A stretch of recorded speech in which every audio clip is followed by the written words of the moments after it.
안녕하세요 여러분들, 테크노사우루스 티라노입니다. 자, 오늘은 Y700 5세대, 이게 엄청나게 잘 팔려서 그런지 이제 발매 시기가 별반 중국이랑 차이가 없습니다. 예고 시작하자마자 구매해서 가져왔고요. 가격은 정가가 99만 9천 원부터 시작인 것 같고, 예판할 때는 이게 네이버 포인트 2만 원인가 더 줘가지고 체감가 기준으로 94만 원대 나온다, 이렇게 얘기를 했었던 것 같은데 그래봐야 겁나 비싸죠. 그나마 조금 위안을 삼을 수 있는 것, 국내에서 99만 9천 원짜리가 해외 발매 가격으로는 849달러거든요 오늘 환율로 계산하면은 128만 2,839원. 어때요 여러분들? 갑자기 이게 혜자처럼 보이기도 하죠.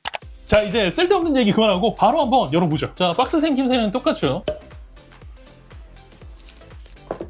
바로 이렇게 본품 나오고요. 설명서 같은 거랑 SD카드 트레이핑, USB 케이블은 C2C, 어댑터는 11V 6.2A, 68.2W 맥스. 생김새는 4세대랑 큰 차이가 없죠. 아, 이쪽 베젤이 살짝 조금 짧긴 하구나. 차이가 있긴 한데 이걸 구별하기는 쉽지 않으실 것 같고요. 무게는 359g, 카메라 부분이 약 10mm, 본체는 8mm 정도로 역시나 4세대와 큰 차이 없는 모습. 이렇게 상단 쪽에는 볼륨 업다운 전원 버튼, 마이크 2개랑 SD카드 트레이 들어가 있고, 우측에는 USB Type-C 포트랑 스피커 홀, 반대쪽에도 역시 스피커 홀 들어가 있고요. 마지막 하단 쪽 4세대와 마찬가지로 C-타입 포트 들어가 있어요. 외관적으로 확실히 차이가 나는 부분은요, 후면 쪽 카메라 형상이 살짝 바뀌었죠. 요게 이제 아마도 레드 매직 견제를 위해서 넣어놓은 것 같은 부분인데, 요 부분에 RGB 라이팅이 들어오게끔 되어 있어요. 자, 이제 한번 켜보죠. 세팅은 완료된 것 같고, 자, 이제 메뉴 보시면은 전체적으로는 비슷한데 요거 하나 새로 들어갔네요. 다채로운 조명 효과. 뒤에 RGB 조절하는 메뉴 같은데 이렇게 만져주고 나면은 그쵸? 들어오죠. 그 밖에 디스플레이에 색상 모드랑 색온도 조절 가능하고요. 주사율은 가변이 디폴트. 아, 요거는 아이폰 스탠바이 모드 같은 게 들어가는 거 보고요. 조도 센서를 통해서 밝기 부스팅 해주는 기능. 사운드는 돌비 애트모스 동일하게 들어가 있고요. 그 밖에 펜, 키보드, 데스크톱 모드, 배터리 관련 옵션 똑같고요. 게임 도움이 들어가 있는 것 똑같고, 램 익스텐션, 사용 안함이 디폴트, 정발이라 AS 관련된 내용도 나오고요. 마지막으로 태블릿 정보 들어가면은 스냅드래곤 8 엘리트 젠 5, 램은 12GB, 안드로이드 버전은 16이고요. 자, 시스템 업데이트는 없죠. 자, 일단 뭐 당장 볼 수 있는 것들은 전부 다 본 것 같은데 그렇게 큰 차이점이 있어 보이진 않거든요. 다만 뭐 이게 또 테스트를 해보면 또 다른 결과가 나올 수도 있으니까요. 제가 꼼꼼하게 테스트한 다음에 싹 정리를 해서 다시 돌아올게요. 잠시만 기다려주세요. 구독 한 번만 부탁드릴게요. 자, 여러분들 돌아왔어요. 자, 뭐 이러니 저러니 잔소리하는 것보다 바로 본론 들어갈게요. 먼저 보실 거는 디스플레이. 스펙은 8.8인치 3040x 1904 해상도에 165Hz IPS 디스플레이가 탑재가 되어 있고요. 기본적으로 비율이나 베젤은 하단만 살짝 다르긴 한데 거의 대부분 유사. 이렇게 보면 사이드 쪽 음영 지는 것까지 똑같은데 이 두 녀석의 차이점은요, 5세대 쪽이 돌비 비전을 지원한다는 거. 이거 제가 GSM 아레나에서 찾아볼 때는 티피컬 밝기 800니트라고 나왔는데 아닙니다. 4세대랑 똑같아요. 거기다 뭐 색역, 색 종합도 오히려 다른 점을 찾기가 굉장히 힘듭니다. 실질적인 품질 차이는 없다고 보셔도 될 정도예요. 자, 그 다음 보실 거는 스피커. 바로 소리부터 들려드릴게요.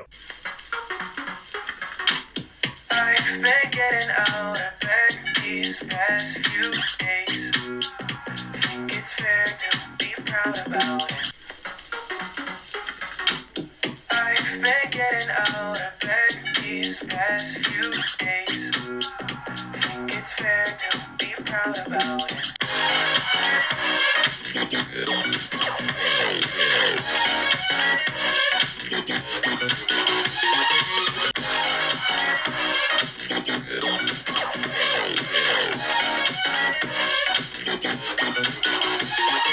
자, 어떻습니까? 뭐 다른 말 필요 없죠? 그냥 4세대랑 똑같아요. 할 얘기 많으니까 지체 없이 바로 들어갈게요. 다음 보실 거는 성능. 자, 테스트베드는 이전에 하던 것과 완벽하게 동일하게 진행을 했는데 이제 게임 테스트에서는 원신을 제외를 하고 명조를 집어넣었어요. 당연히 테스트베드 정렬을 위해서 Y700 4세대도 새로 돌렸으니까 그거는 걱정 안 하셔도 될 것 같고요. 제가 미리 말씀드리지만 이거 보시다가 저 왜 그러지? 이런 부분이 분명히 있을 거예요. 근데 그거 걱정하지 말고 계속 따라오세요. 나중에 제가 한꺼번에 모아가지고 이 기기가 왜 이런 현상을 보이는지 말씀을 드리도록 하겠습니다. 자, 시작하죠. 단발성 테스트. 일단 긱벤치 5부터 보여드리면요, 싱글은 2401, 멀티는 7050. 이게 생각보다는 좀 많이 차이가 나는 편이죠. 특히 싱글에서 4세대에 비해서 9% 정도 우위를 가져가고 있는 모습이고요. 긱벤치 6에서는 그 차이가 더 벌어져요. 4세대에 비해서 싱글은 17%, 멀티는 11%. 그 아래는 뭐 말할 것도 없어요. GPU 테스트인 3D 마크도 보시면요, 이게 살짝 폭이 좀 조정이 되긴 하는데 전체적으로 모든 테스트에서 공식적으로 정발 기준으로 봤을 땐 바로 전 세대가 3세대잖아요. 그거에 비해선 당연하고요. 4세대에 비해서도 확실하게 앞서는 점수. 안투투랑 PC마크 점수도 마찬가지입니다. 특히 안투투는 생각보다 좀 많이 차이가 나죠. 이게 사실 제가 예전에 이미 8 엘리트 젠 5와 관련돼서 리뷰를 했잖아요. 그래서 기대치가 그렇게 높지 않았는데 이런 결과가 계속 나오니까 이거 설마 이러다가 50만 원의 갭이 메워지나? 자꾸 기대치가 올라가더라고요. 플러스 스트레스 테스트도 마찬가지입니다. 10번째 루프에서 살짝 주저앉기는 하지만 9번째 루프까지는 유지율이 꽤 괜찮은 편이고요. 멀티도 마찬가지예요. 이번에는 9번째 루프에서 살짝 주저앉았지만 10번째 루프에서는 다시 또 복구가 되는 모습을 보여줬고요. 그리고 주저앉은 점수 기준으로 봐도 4세대랑은 충분히 차이가 나는 수준이에요. 자, 그런데 이게 와일드라이프 익스트림까지는 괜찮거든요. 아까부터 사실은 요렇게 꺾이는 구간, 이게 좀 거슬리긴 하는데 널뛰기가 그렇게 심하진 않았으니까 바로 복구가 됐었으니까 뭐 요 정도는 괜찮겠지, 이런 생각이 지배적이었단 말이에요. 그런데 솔라베이로 가면은 요게 조금 더 심해지죠. 와일드라이프 익스트림 같은 경우에는 그래프가 꺾이든 뭘 하든 라인 자체는 4세대보다는 위에 있으니까 그것 때문에 불편하거나 그런 건 없었는데, 여기서부터는 이게 4세대 라인과 계속적으로 크로스되는 모습을 지금 보여주고 있고요. 스틸로마드로 오게 되면은 살짝 좀 걱정이 됩니다. 사실상 이 3D 마크 테스트 중에서는 가장 복합적이고 효과가 좀 많이 들어가는 그런 좀 빡센 연산을 담당하는 게 스틸로마드란 말이에요. 그래서 여기에서 사실상 게이밍 실성능에 가장 근접한 데이터가 나오는 편인데 33루프? 여기 이후부터는 Y700 4세대의 점수를 못 넘어요. 50루프, 60루프 가도 똑같습니다. 딱 지금 요 정도 격차를 지속적으로 유지를 해요. 자, 그렇다면 여러분들 스틸로마드랑 솔라베이에서는 점수가 오락가락 하는데 도대체 와일드라이프 익스트림에서는 어떻게 Y700 4세대에 비해서 계속적으로 우위를 유지를 할 수가 있었을까요? 네, 뭐 말 안 해도 뻔하죠. 전력을 더 먹였기 때문이에요. 이게 여러분들 예전에 제가 올렸었던 8 엘리트 젠5 관련 영상을 좀 보신 분들은 아실 거예요. 8 엘리트 젠5가 8 엘리트에 비해서는 분명히 CPU 전성비가 조금 더 좋긴 한데 GPU는 그게 아니었잖아. 8 엘리트 GPU 그대로 가져온 상태에서 전력 때려 매기고 클럭 올린 느낌이었잖아요. 그 특성이 그대로 나오고 있는 모습이에요. 즉 Y700 5세대 8 엘리트 젠5는 4세대인 8 엘리트 대비 모든 영역에서 성능을 더 뽑아주고 있긴 하지만 CPU는 4세대와 마찬가지로 정상적인 전력 레인지 범위 안에서 뽑아낸 점수인 반면 GPU는 어떻다? 유사 성능에다가 전력만 더 때려 박은 모습이다. 자, 그렇다면 우리 기덕 같은 경우에는 요 시점에 이런 걱정이 들기 마련이거든요. 그러면은 8 엘리트 대비해서 지금 8 엘리트 젠5의 최종 전력이 더 많이 들어가게끔 세팅이 되어 있다는 거잖아. 그러면은 커널단에서 이렇게 열어놓은 전력 한계를 이 Y700 5세대의 쿨링 솔루션으로 전부 다 커버가 가능한 건가? 이런 식으로 말이죠. 자, 근데 이거는 제가 결론부터 말씀드릴게요. 여기에 문제가 있습니다. 오늘은 역순으로 마비노기부터 보여드릴게요. 일단 여러분들 보시면은 그래프가 조금 이상하죠. 요쪽이 지금 불길한 소환의 경계고 요쪽이 덤바튼 러닝, 마지막에 뒤쪽이 지금 센마이 평원에서 고블린을 잡고 있을 때인데요. 보통 다른 기기들 같은 경우에는 불길한 소환의 경계 그리고 덤바튼 러닝이 빡센 거지 고블린 잡는 부분에서 이렇게 프레임이 꺾이지는 않는단 말이에요. 오히려 회복을 하면 회복을 했지 거기다가 뚝 떨어졌다가 다시 올라오고 또 뚝 떨어졌다가 다시 올라오고. 근데 요게 Y700 4세대에도 똑같이 이랬으면 제가 말을 안 하는데 Y700 4세대는 요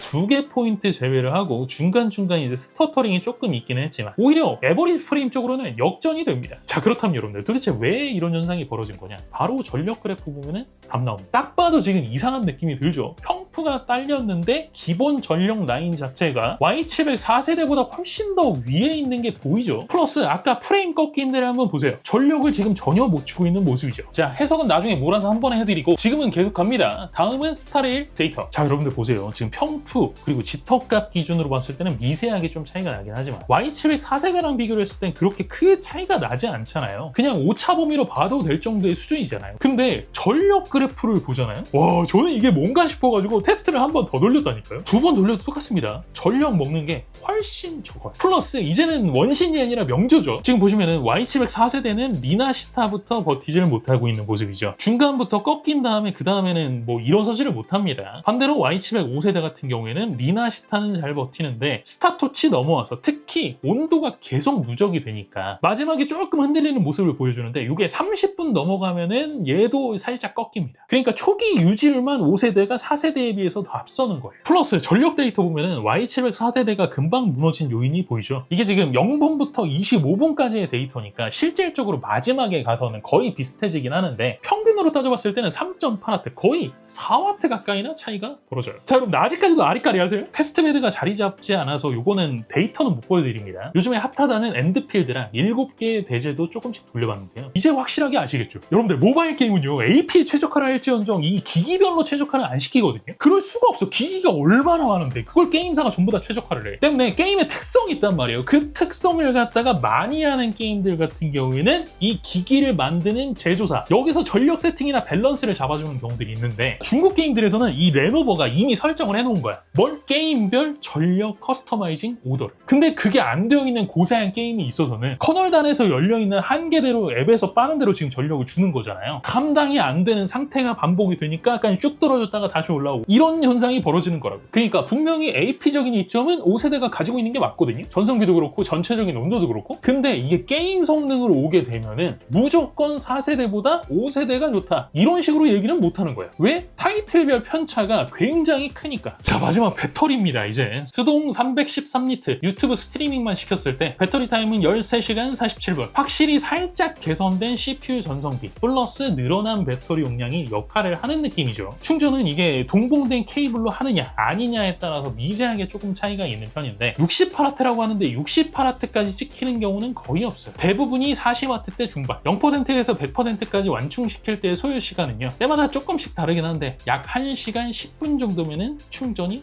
가능했어요. 자, 그래서 여러분들 이제부터 정리를 좀 해드리겠습니다. CPU에 있어서는 4세대 8 엘리트 대비 5세대에 들어가 있는 8 엘리트 젠5가 확실한 우위. GPU는 전성비 기준으로 봤을 땐 큰 차이는 없다고 보시는 게 맞고요. 이 4세대에 비해서 5세대 같은 경우에는 커널단에서 전력 한계가 조금 더 여유롭게 풀려있는 느낌. 게임 같은 경우에는 개별적으로 타이틀을 체크를 해가지고 CPU, GPU에 주는 전력 밸런스를 조정을 하고 있는 것 같다. 때문에 전력 밸런스의 최적화가 아예 안 되어 있는 고사양 게임에 있어서는 온도 오버런으로 인한 스로틀링이 중간중간에 걸리기 때문에 오히려 4세대보다 성능이 더 떨어지는 그런 현상들이 발견이 된다. 때문에 성능을 보실 때는 여러분들 타이틀별로 보셔야 되는 겁니다. 내가 하는 두 게임이 어디서 더 잘 나오는지 이걸 체킹을 해보셔야 돼요. 단 동일 전력 기준으로 봤을 땐 방열 성능은 Y700 4세대에 비해서 5세대가 조금 더 잘 되고 있는 모습이 있고요. 더 나은 CPU 전성비, 더 많은 배터리 용량 때문에 실제 플레이 타임이 훨씬 더 길다. 때문에 이번에도 아스트라 때랑 거의 똑같은 결론이에요. 돈 상관없이 성능 기준으로 봤을 때 탑 티어 게이밍 태블릿을 원한다? 그러면 나쁘지 않은 선택이에요. 하지만 돈값은 못한다. 아니 이게 가격이 2배면은 2배까지 성능이 안 나오더라도 한 1.5배, 1.3배는 나와야 되잖아. 양심적으로다가. 이게 애초에 말이 안 됐었던 거예요. 아예 가격을 갖다 확 띄우려면은 H젠3에서 8 엘리트 올 때 그때 올렸어야지. 그때가 훨씬 성능 차이가 많이 났어. 근데 지금은 8 엘리트나 8 엘리트 젠5나 그 차이가 그렇게 도드라지지 않는데 여기다가 소프트웨어 살짝 만들어가지고 게임 성능 더 잘 나오는 것처럼 해가지고 비싸게 팔아먹겠다고? 혹시 뭐 이런 거 황 회장한테 배우셨어? 뭐 외관을 조금 드라마틱하게 바꾸던지 아니면 베젤이라도 예쁘게 깎아놓든지. 만약에 올레드까지 이번에 업그레이드를 하고 그 가격을 받아먹겠다? 그러면 납득을 해요. 내가 이해를 해. 레노버 정신 차려요. 대체제가 없다는 건 알겠는데 니네가 이럴 급은 아니야. 애플도 셀룰러 안 들어가면은 아이패드 미니 가격 이런 식으로 책정을 안 해. 제가 사실 최근에는 한쪽으로 이렇게 딱 치우쳐진 결론을 내면은 욕을 하시는 분들이 너무 많아가지고 웬만하면 이런 말씀 안 드리는데 이거는 그냥 딱 결론을 내드릴게요. 지금 이 두 모델을 고민하고 계신다. 그럼 얼른 Y700 4세대의 이 재고 떨어지기 전에 좀 싸게라도 건져. 가성비를 진짜 눈꽃만큼이라고 생각을 한다고 하면은 5세대는 아니에요. 와, 이 레노버 태블릿 하나에 100만 원? 말이 되냐? 정신 차리세요, 레노버. 오케이? 자, 오늘 영상은 여기까지입니다. 영상이 재미있으셨다면 구독과 좋아요 그리고 알림 설정 꼭 잊지 말아주시고요. 저는 다음 시간에 또 재미있는 영상으로 찾아뵙도록 하겠습니다. 지금까지 저는 티라노였습니다. 고맙습니다. 아니 근데 이게 사실인 걸 어떻게 해? 어느 정도껏 해야 되는 거지 인상 폭이. 그 Y700 3세대 같은 경우에 우리나라에서 한 50만 원대에 팔렸었으니까 엘리트 올 때 10만 원 그리고 8 엘리트 젠5 할 때 10만 원 70만 원대 레드 매직 아스트라랑 가격 비슷하게 맞출 줄 알았어. 근데 이거는 아니에요. 이건 선 넘은 거야.